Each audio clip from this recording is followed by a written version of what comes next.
All right, everybody out there, so happy to have this guy right here joining me.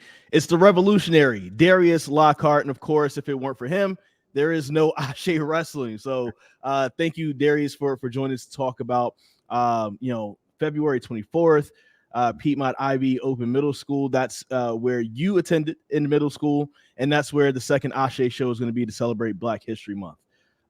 First off, before we get there, though, Ashe won December 1st at the Grady Cole Center. How did you feel about it? What was the reception you got after that event was done? You know, it's tricky to step into a new feeling after the event happens because, you know, it's your baby, it's your pride and joy. You're making sure everything goes right. But as soon as the event happens, you have to realize that it's no longer yours. It's now the world's. So kind of stepping into that, there was a little bit of, you know, you want to make sure people are, it meets their expectations, that they're happy with the event. And so that gives you a little bit of anxiety, a little bit like that. But at the same time, it's kind of a weight off your shoulders because there's really nothing you can do now. So now it's like it's time to get to work, really. So I guess because I saw smiles on people's faces, we could be happy with the result, but it's just time to move on to the next chapter. I'm always looking forward to the next thing. So that's just kind of, it's a blessing and a curse. Absolutely. Well, one of the things that I saw from my vantage point doing commentary was that everybody seemed to have fun. Everything seemed to go off pretty smooth. The only bump in the road to me was when Darius Carter pushed Mr. Milligan from Piedmont Open IB School. And also he kind of interrupted your moment as you were donating money back to the school. That leads us to this match. So much that happened, and you can go back on Ashe's YouTube page to catch up on all the particulars that happened. But first off, what were your feelings about that and how Darius Carter basically kind of ruined the moment, a moment that you tried to make special for some folks that you wanted to help out? Yeah, well, you know, I'm coming right on the other side of 10 years of pro wrestling. We're just going into our 11th year. I'm no stranger to interruptions. It's like a trope in the sport, right? You know, if I got a mic in my hand, I am at risk of someone interrupting me to try to make a name for myself. That's what people do in pro wrestling. They use other people's platforms to try to make a name for themselves. And that's exactly what Darius Carter did that night. Obviously, you know, the interruption is one thing, but putting his hand on Mr. Milligan was really where I took the issue because there's a liability factor. You know, luckily, Mr. Milligan is, you know, a supporter of me, and he wouldn't want to do anything to jeopardize what we're trying to build here at Ashe. So we didn't press charges. But if he wasn't Mr. Milligan, then what happens, right? Now it's a liability issue. Now it's a personalized issue, but also, you know, like I said, it's a personalized issue because Mr. Milligan is in my corner. He's a man I've seen since I was a child. I went to Piedmont Middle School, and to see him put his hand on someone that meant a lot to me, but also was tied to the moment earlier. It felt like the disrespect wasn't just self-serving, but it was almost antagonistic and intentional. And now it really feels personal that Darius Carter has an issue, which is very confusing because when you help people out and try to give them a platform to do right for themselves, it's funny how people like to bite the hand that feeds them. And I'm not saying I feed Darius Carter. He's a man who can get his own meals. Trust me, that's why I put him in the spot to succeed. But at the same time, it was a little bit troubling on the spirit. You realize people around you may not have the same good intentions that you do. So now it is a personal issue because you put your hands on someone that I love, but you also, you know, took the moment to try to get clout off of it. And it just doesn't sit right with me. One thing I think is interesting when you hear people in promos, sometimes the truth comes out and you see what really was the motivation behind the things that they do. And Darius Carter's released a promo. Of course, you had a promo against him as well. But I thought it was interesting in his promo. The part that really stood out was that he says that you dropped the ball. Right. Basically, that your absence in pro wrestling over the last 2 years was due to you not being able to handle pressure. So I know you've been on a few interviews. You've talked about this openly. Over the last 2 years, what's been going on with Darius Lockhart? How are you currently right now getting ready to get back into the ring? Because we know this is a tough and brutal sport. So what's been going on with you during that time period? Well, you know, it's a personal thing. Like I said, it's been almost 2 years now. I was going through a lot of personal issues, the loss of my father, having to step into a new, direction of that course of life, but also to keep up the mental of my own career, because it happened the same week I returned to professional wrestling. So to juggle that loss was a little bit tricky. I sustained a couple injuries during that run, as well as kind of saw, sometimes people like to use expression, you see how the sausage is made. I kind of knew how the sausage is made going into, higher opportunities in professional wrestling. But I realized, not only was the sausage being made a certain way, but it didn't really, the ingredients didn't agree with my diet, so to speak, with that. So it was one of those things where I chose myself over a sport that I love so dearly, because sometimes you have to choose yourself. And I will never regret that, because I like my audience to know that. I like the kids who watch me to know that. I like the adults who watch me to know that. It's okay to choose yourself, because you exist beyond your craft. And for once, I let myself have that that grace. I gave myself that grace to exist beyond my craft and realize that there's a person that is behind the machine, the brand, the idea of the revolutionary that also needs to be watered. So I don't take it to heart when people don't understand that, because that's not on everyone's IQ or maturity level. However, I do resent when people go, you fumble something, and you say, like, the truth comes out. That honestly, that statement says more about Carter than it does about me, and what he holds in high regard. It's obviously not a sense of self-respect, because if he's willing to, put those things that I was able to have over his own personal, well-being, well, then that would have been his first mistake, and I'm sure he would have eventually had to leave too. I didn't fumble, I didn't drop the ball. I put it down just so I could pick myself back up when it was the right time. So and like I said, the truth comes out. To me, that says that not only does he lack the self-respect, but he's really, the issue is that I was in the rooms that he couldn't get in, and that I chose to walk away from the rooms he couldn't get in. Maybe rooms he would kill to be in, but that's neither here nor there. I don't want to project too much on him like he's projecting onto me, but that's what that sentence says. Now, when it comes to what I'm doing to get back, like I said, the time off was a good amount of time off for myself. We're all working on myself. Healing is not linear, right? Healing is an ebb and flow of life. So when I chose to take the love that I still have in my heart and create something like Ashe Wrestling, I knew that my mind had to be on a new playing field. So I'm taking time out. I do therapy now. I work out, plenty of times a week. I do physical therapy for some of the nagging injuries I have. Concussion therapy that's based in, oxygen. I guess I don't know if it's not deprivation, but they kind of send more oxygen to the brain. I'm doing a lot of things that are really smaller, stretch therapy, that are always going to add to my longevity in this sport, because that's what I really care about, being able to sustain myself in this sport, in this industry, and to stay healthy and not have to walk out on you guys again. And really, like I said, not walk out on you guys, but walk away from me. But hopefully I can create some more of a balance. So I'm training every week, rehabbing every week, and making sure I'm staying on top of things. Definitely seen the training, the photos, and you down there in Charlotte training with a lot of great wrestlers there. But here is the real question, though. I mean, you're going to be stepping in the ring for the first time in almost 2 years against a guy who just beat Jonathan Gresham, one of the best pro wrestlers in the world right now, former world champion. By pulling the trunks. But he beat him 1, 2, 3. That goes down on the record, and that was at the first Ashe show. You're right, you did pull on the trunks, and people saw that, but on the record, it's going to show that he was the winner. Are you worried about ring rust? Are you worried about what it's going to look like when those lights come on and you're stepping out into the ring for the first time in a while? Is that something that goes on in your head? Yeah, I mean, absolutely. Everything goes on in my head. I think I would be dumb not to worry about ring rust. We've seen it a million times. People try to come back after a long time and sustain an injury on their return, or people try to go away for a long time and think that the cardio is going to be the same. It's like a bike, and it's not. That ring is going to humble you every time, which is why I'm in the ring every week. And I'm working with people who are experiencing that novelty. I've been working closely with Arn Anderson every week. And, this is a man who's had a long career, 40 plus years of professional wrestling. Sometimes he's active, sometimes not. But that's a man who knows about, what it takes to get back in the ring after a long time. And we're working hand in hand. He's preparing me for, what to expect when that gas tank gets E. What do you find in yourself to keep going past that E, to almost refill your tank and get that second win naturally? And it's also me understanding that I have to lean on myself a little bit harder than I had before. Before it became about my connection with the people, and it's beautiful. But like I said, when you walk away and you buy from you walk away with a standpoint where you choose yourself. You start then learning how to lean on yourself, and it's a new level of self-love. So I'm kind of having to adapt that into my ring style and allow it to inform my intentionality. So there's a lot of ring rust, you know, that could be on me.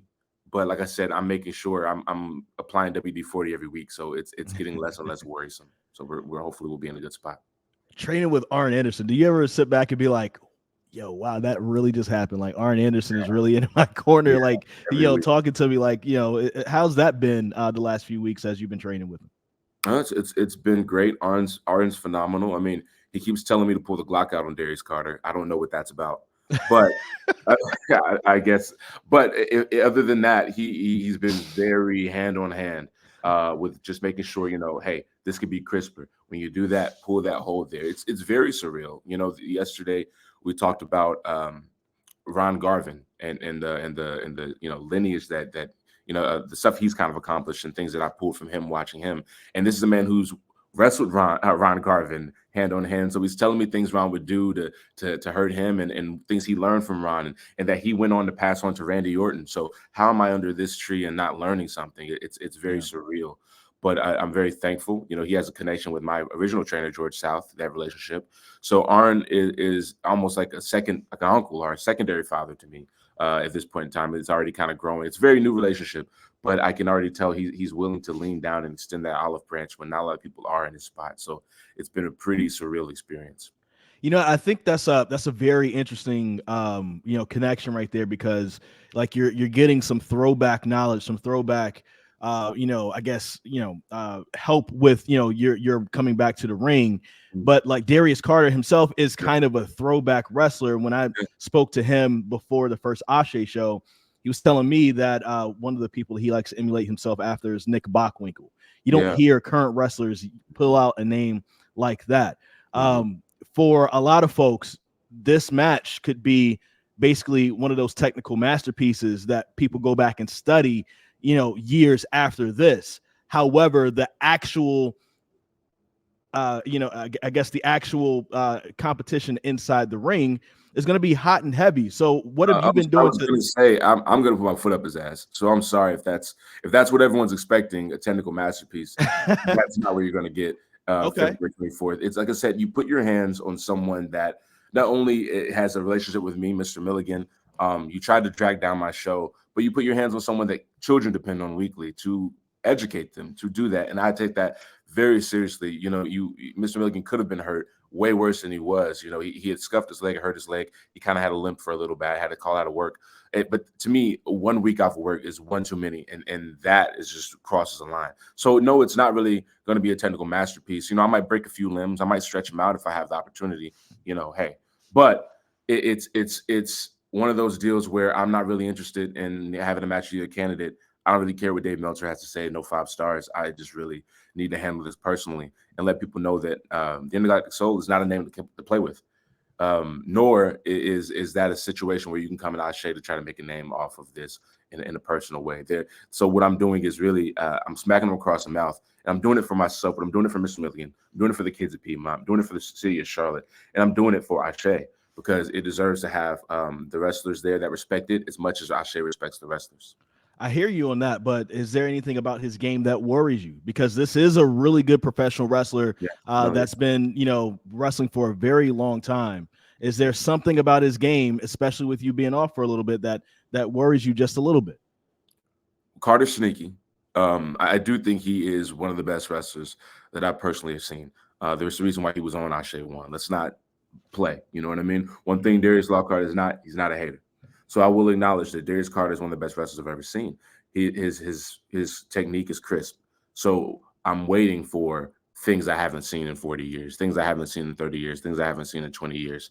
You know, I've watched the Ric Flair playbook. He learns from the Ric Flair playbook. He learns from the Nick Bockwinkles. I'm looking for a foot on the ropes. I'm looking for a pull of the trunks.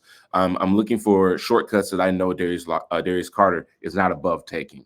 And that's really the imperative part. I know he has those long limbs that reaches crazy. So I'm going to be having to be dipping and dodging a lot. That drop kick, that extended big boot, those are all lethal. I don't know. That guy's got some long feet, some La Cienega Boulevard feet. I don't know how he does it, but homeboy is lengthy. So I have to make sure that we close that distance, we separate. But I don't want to give too much of my game plan off. But these are things that I'm looking at and I'm picking apart. Luckily, I'm also a mat-based wrestler. I tend to be a bit of a throwback when I like to be, and I'm trained in the British style that Darius Carter also likes to emulate. So, you know, me training under, I spent a year training under Marty Jones, who trained William Regal. So when, you know, Carter goes to joint manipulation, I know how to reverse that because I'm a master of joint manipulation at this point.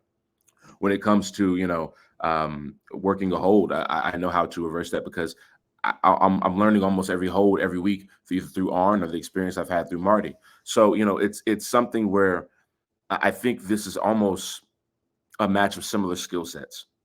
It's just depending on, you know, it's the personality behind the skill sets of what they're willing to do. And I know Darius Carter is willing to do a lot more than most are. So that's what I'm really trying to keep my eyes out for. He called you Darius #2 in your own show. Nice. Yeah. Nice. That's a nice little slight, but one of those small little things. It's like death by 1,000 paper cuts. It's one of those small little paper cuts, but I don't know if you hear it over and over again, like, what, two, you know, I'm top 2, but I'm not 2. Like, is that one of those things that kind of gnaw at you a little bit? And do you have to take things like that and reel it back so that you don't completely blow a gasket, that you're thinking smartly when you're in the ring with? Yeah. You know, like, I get the paper cuts deal. It's easy to shrug off the first time. After a while, it does get a little bit naggy. But at the same time, I know what he's doing. I know I have to let the number one thing be a thing for fans. You know what I mean? I can't afford to think about what he's doing to market himself as better than me, because ultimately that bell's got to ring. I love saying that. I mean, that's the reality. The bell has to ring, and it really won't matter what we're saying. Number one, number twos. It's really what happens, and he has to prove to himself. Then the mimicry, the mocking, has to then be backed up by performance and by the result of the match. Now, granted, if you know, if he manages to cheat in some way, but I'm not really thinking about that because I can't think about if he wins over me. He's not going to. I don't like to go in with the loser mentality. Darius #2 is just something he's using to market and get himself a little bit, you know, more over, because, you know, if something's true, you don't really have to say it out loud.